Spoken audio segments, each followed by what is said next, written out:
Your life savings vaporized overnight. 1 in 4 neighbors jobless. Every third bank locked shut. Now picture your child's ribs pressing against skin as you choose between bread or rent. This wasn't dystopian fiction. This was daily reality for 15 million Americans.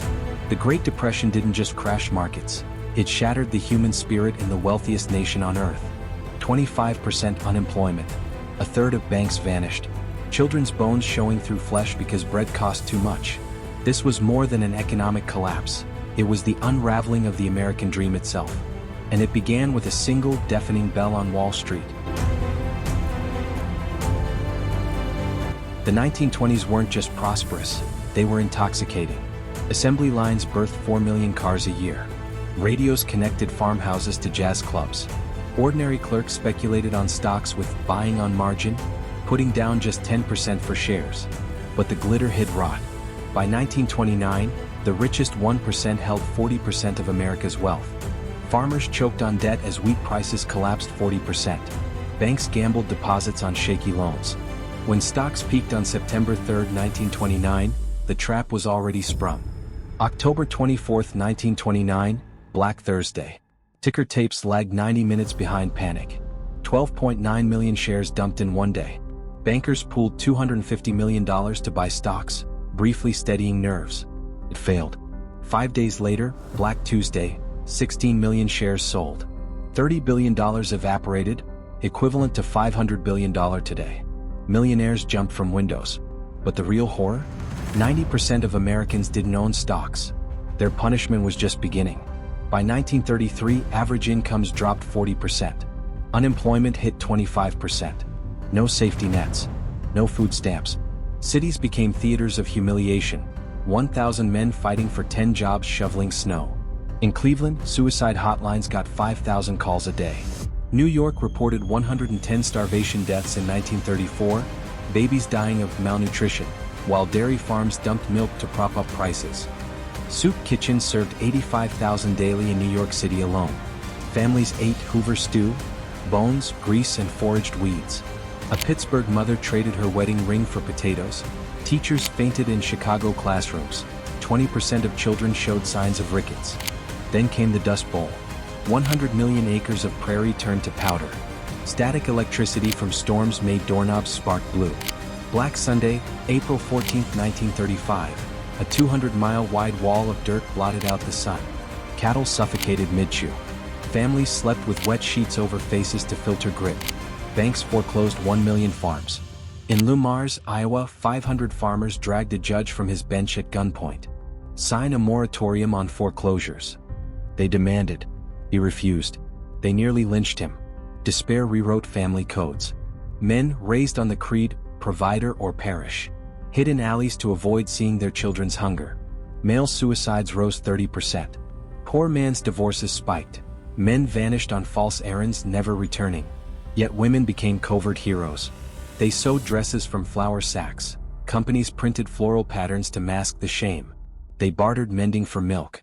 Took women's jobs as clerks or maids, often paid half a man's wage. Their mantra, darn patch make do. Children bore invisible scars. Schools closed in 20,000 districts. Malnutrition and stunted growth. Boys in 1935 averaged 2 inches shorter than 1925. Teens escaped via freight trains, 250,000 boxcar boys and girls riding rails. They dodged bulls, railroad police, swinging spiked bats. Birth rates plunged 25%. Diapers cost 3 cents each, milk 14 cents a quart. Childhood was a luxury. March 4, 1933, President Franklin Delano Roosevelt took office declaring, "The only thing to fear is fear itself." His New Deal launched 60 programs in 100 days. The CCC employed 3 million young men planting 3 billion trees, sending home $25 per month. WPA workers built the Lincoln Tunnel and Camp David. But salvation was unequal. 85% of New Deal jobs went to men. Black workers got lower regional wages, $19 a month versus $30 for whites. Sharecroppers were evicted when the AAA paid landowners to destroy crops. Even aid carried stigma. Applying for relief meant investigators rifling through your cupboards. Not all experiments worked. The NRA's Blue Eagle campaign urged businesses to display the symbol if they paid fair wages. But big corporations manipulated codes to crush small rivals. In 1935, the Supreme Court killed it. Yet the New Deal's true legacy wasn't programs, it was psychology. President Franklin Delano Roosevelt's fireside chats reached 90% of radio owners. His voice in their parlors rebuilt something vital: hope. The Depression didn't end, it was conscripted. World War II factories hired 18 million workers. But trauma lingered like nerve damage. Families saved bits of string, folded tin foil. A 1939 Johns Hopkins study found 40% of malnourished children developed heart disease or diabetes by 40. Daughters paid a hidden tax. Fathers' job loss doubled teen girls' dropout rates to care for siblings, sacrificing their futures while sons kept schooling. Yet resilience bloomed in cracks. Neighbors shared poor man's meals, one-pot stews stretched with water. Families played Monopoly by candlelight, fantasizing about wealth. Why does this echo? Because the causes weren't freak accidents. Reckless banks, 5,000 collapsed. Income inequality, top 1% as share doubled. Trade wars, Smoot-Hawley tariffs slashed global trade 65%. Sound familiar? The Depression taught two brutal truths. Economies built on sand drown the poor first, and survival isn't about money, it's about stubborn, unkillable dignity. They earned the title, Greatest Generation, not amid foreign battlefields, but here, in the silent war waged at kitchen tables where empty plates echoed louder than artillery. For over a decade, they stared into the abyss, bellies hollowed by Depression meals of lard and dandelions, souls worn thin as they walked miles for work that never came. They learned survival as an art form, darning flour sack dresses until the floral prints faded, patching tires with scrap rubber, trading a wedding ring for a sack of potatoes while whispering, "Metal won't feed my boys." Hope wasn't a feeling, it was an act of rebellion. Sharing a single coat for job interviews. Teaching children card games by candlelight when school closed.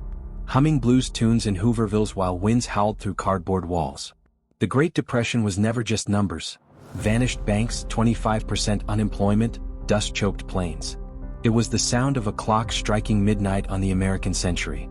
The sight of fathers hiding in alleys to spare their families shame. The scent of desperation in breadlines stretching city blocks. And yet, in that decade-long night, they forged something indestructible. Not in gold or grain, but in the stubborn marrow-deep refusal to break. When World War II called, they built tanks with hands already calloused from digging ditches for the WPA. Their lesson sears across history: prosperity is a phantom. Banks collapse. Markets burn. Dust chokes the land. But humanity? When stripped bare by catastrophe, it reveals its tensile strength. Not in grand speeches, but in the shared spoon passed between siblings.